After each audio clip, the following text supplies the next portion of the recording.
Hey everyone, Cybermat here, and today I'm continuing my look at the CW superhero shows now that they are done this season. So today we're looking at season 4 of The Flash. And wow, do I have a lot to say about this season because this is by far the worst season The Flash has ever had. And I don't know if CW superhero shows just have a curse when it comes to season 4. Like season 4 of Arrow, terrible. Season 4 of Flash, not good. I'm really worried for Legends of Tomorrow and Supergirl now. Although, to be fair, Supergirl has had some really bad seasons. I'm looking at you, season 2. But, back to Flash. So, again, this was another one of my problems that they could have changed up the status quo. They could have had this open up like months and months and months after the finale of season 3 where Barry goes into the Speed Force. But it's just a few months later, he comes out, he's a little crazy, and then he's fine and he's happy. And we're not going to have any more of the darkness of season 3 and him, you know, just being so sad about the death of his parents. And I can understand wanting to go back to kind of how season 1 was, doing kind of the villain of the week type thing, and just keeping the show to have a more just fun feeling to it. I get that. The problem is the writing was terrible this season. That's the main problem. There were a couple really good episodes. I think it was called Inner Flash Time, really good episode. I like that one, but there were just a lot of badly written episodes. And we're going to start out with the worst written episode this season. And that one is Girls' Night Out. Now, before you say anything, I think that the general concept of this, the general idea of this episode was a good one. You know, to have it focus on some of the side characters and the female side characters and their friendships and them having to team up to you know, bring down a villain. That, I'm cool with that concept.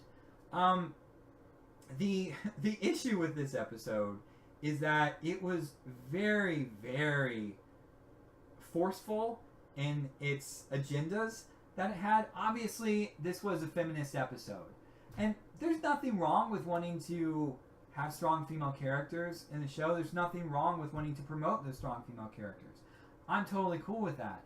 But in the episode, when you have to say #feminism a couple times in it, and you have to have one of the characters say, "We're strong, independent women. We can take down a metahuman." It's like, no, you can't because none of you have powers.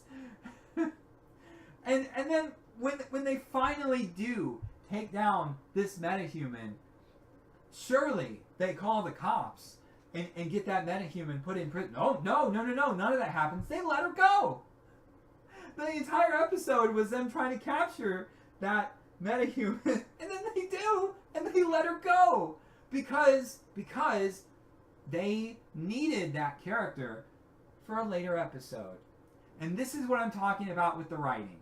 They really didn't know what to do. The writing in this season was very, very amateurish, and I don't even know if that's a word, but it was very, very amateur. Oh God. And then let's talk about Barry going to prison, because okay. So before we get on that, let's do DeVoe. DeVoe, I loved, and I think a lot of fans were happy when we were getting the Thinker as a villain and not another speedster, because let's face it, it was getting pretty repetitive. And you know, I think they've more or less done enough with speedsters. Obviously, we're going to get the Reverse Flash. He's going to return at some point. again, but the Thinker is a cool villain to have. The only problem with having a really smart, like super smart supervillain on your show is the writing has to be smart as well to really accommodate that character. And if it's not, then you see that the writers come up with little plot contrivances, characters not, acting how they should act in a given situation, just so they can tell the story they want to tell. And then of course you have a really good actor to play DeVoe starting out with. And then what do? They have him switch bodies multiple times into other metahumans played by different actors, and they're not bad actors. They certainly weren't. But it was just very weird to start off with a really strong actor as the Thinker, and then have it go to different actors of varying abilities. It felt really awkward when they were doing that. Not to mention that it became really formulaic and boring. Like every episode, again, this was kind of a fetch quest storyline. We got to find the metahumans and save them from DeVoe. We got to find the metahumans and save them from DeVoe. And it's like each episode they would find the metahuman and then not save them from DeVoe, and that metahuman would die. And it's just like there were multiple episodes where the exact same thing happened. And I understand that that's needed to get to the point you want to get to in the story, but it's not very entertaining to see that happen over and over again. And that brings me to Barry in prison. Let's get back to that. So of course, since DeVoe no longer needs his original body, he, I guess, stabs his body and then frames Barry for his murder. And of course, Barry gets sent to prison, and he's telling his friends that he doesn't want, because he can break out anytime he wants, but he wants his friends to get him out of there the right way, using the law. Which that is perfectly in line with Barry's character. But then he meets an inmate and befriends that inmate in prison, and it turns out that inmate is innocent. He was wrongfully accused of this crime, and when the law fails him, Barry just goes ahead and breaks him out of prison. He just abandons his whole thought on the law and just says, nope, I don't care, I'm breaking it just to get this innocent guy out of prison. And then when his friends do get him out of prison, they do it by cheating. And it's incredibly convoluted, where Ralph, the elongated man, finds out he can shapeshift. So he shapeshifts into DeVoe, goes into the courtroom where they're having Barry's appeal, and says, hey, I'm not dead, guys. The last thing I remember was getting stabbed, and then I woke up and it was 2 weeks later. It's like, wait, what? First of all, don't they still have DeVoe's body? That they can, they have the body they can test? Say like, yeah, that was DeVoe. We don't know who this is. And I'm pretty sure when Ralph shapeshifts, he doesn't shapeshift his DNA.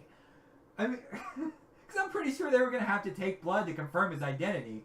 I mean, that's ridiculous. And then the whole idea of him saying that, oh, all I remember was being stabbed, and then I woke up 2 years later. Well, wouldn't that still mean that Barry was the prime suspect for the stabbing? It makes no sense. And then the most ridiculous part, the judge is just like, this is ridiculous. This has never happened before. And Barry's lawyer, Cecile, is just like, well, to be fair, Your Honor, in Central City, crazy things happen all the time. And the judge is just like, you're right, Barry Allen goes free. It's like, that makes no sense.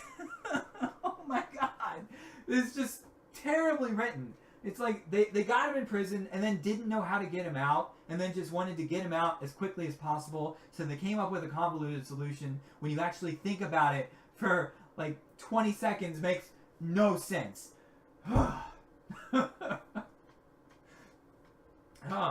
So then that leads to the finale, where it was pretty underwhelming, and again, inconsistent writing.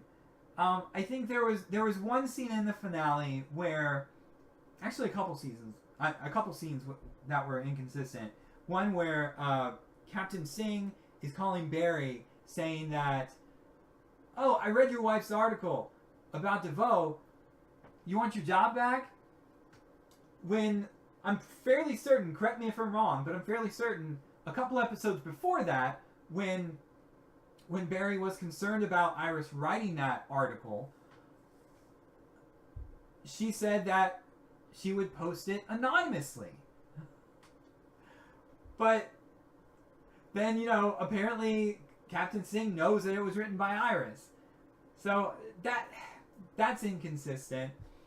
And then when they're in DeVoe's mind and fighting all the DeVoe clones, Ralph is like, "Well, just don't think, just do and fight."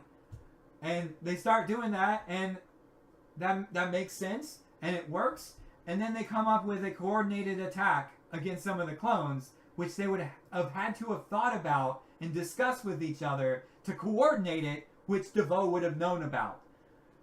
So, again, it makes no sense. It's bad writing. God. And, then we have the mystery girl, which, oh my God. Like, the first time this mystery girl appeared on screen, I was like, oh, that's probably Barry and Iris' daughter from the future. Everybody realized that. And yet, they have to drag the mystery out, drag the reveal out over the entire season. They did that season 3 with Savitar, and by the time that you actually found out who Savitar was, they only had like 3 episodes left in the season to really explore the fallout of that, where they could have done something far better than what they did. So stop drawing out these reveals to be like this big thing that we got to have a hook for the season so people will come back to watch. No, craft a good story and people will come back to watch. And I don't know, maybe not do like 22, 24 episode seasons. Maybe shorten it down and so you have less episodes to tell a better story. Oh, God. Ultimately, this season was just really, really poorly done. And I really hope they can come back with a strong 5th season, but oh man, I don't know. Because The Flash, I really loved. The first season was great, and 2 and 3 I still enjoyed. A lot of people had problems with those, but yeah, this season was just painfully bad. But let me know what you guys thought of Season 4 of The Flash down in the comments below. And as always, like the video, share it, and subscribe. Till next time.